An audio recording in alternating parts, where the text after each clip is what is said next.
இது கொஞ்சம் கஷ்டமான வேலை தான்.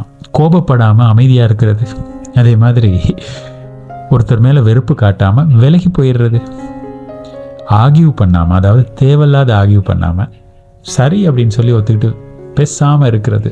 உண்மையாகவே இது எல்லாமே கஷ்டமான விஷயம்தான். சும்மா கத்திக்கிட்டு இருக்காம, பெருமை அடிச்சுக்கிட்டு இருக்காம கொஞ்ச நேரம் சைலண்ட்டாக இருக்கலாம்ல.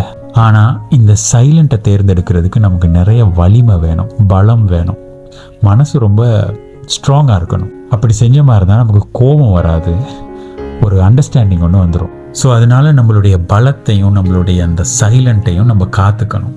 அனாவசியமான மக்களோட இல்லாட்டி அனாவசியமான விஷயங்களோட எல்லாம் வேஸ்ட் பண்ணவே தேவையில்லை. இதை நம்ம நல்லா உணர்ந்தாலே போதும்.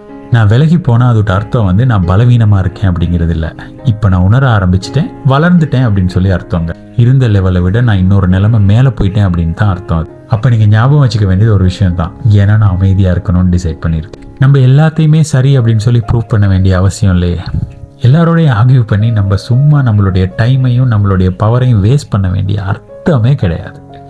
அதனால நம்ம அந்த அமைதியாக இருக்க போகிறோம் அப்படிங்கிற அந்த கன்செப்டோடயே இருந்துட்டோமா இருந்தால் நோ ஆர்கியூமெண்ட், அக்ரி, ஓகே வச்சுக்கோங்க, விட்டு போ அப்படின்னு சொல்லிட்டு நம்ம பாட்டுக்கு நம்ம வாழ்க்கையை வாழ்ந்துட்டு போகிறோம். நம்ம சரின்னு சொல்கிறனால நான் எல்லாத்தையுமே ஏற்றுக்கிறேன் அப்படின்னு சொல்லி அர்த்தம் இல்லையேங்க.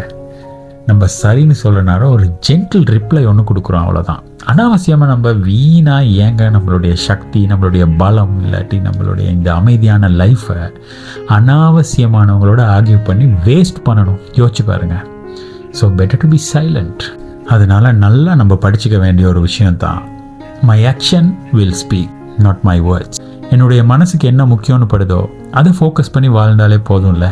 அப்போ நம்ம கோபத்துக்கோ அனாவசியமான சுமைகளுக்கோ இல்லாட்டி தேவையில்லாத நினைவுகளுக்கோ, ஏன் நம்மளுடைய ஈகோவுக்கே இடம் கிடையாது அந்த இடத்துல. ரொம்ப சுதந்திரமாக, ரொம்ப மன அமைதியான, ரொம்ப அழகான ஒரு லைஃப்பை வாழ்ந்துட்டு போயிடலாம். அமைதி, புரிதல், ஒரு இண்டிபெண்டன்ட். ஸோ இதை நோக்கி தான் என்னுடைய பயணம் போகுது. என்னுடைய வாழ்க்கை எனக்கு ரொம்ப வேல்யூவானது.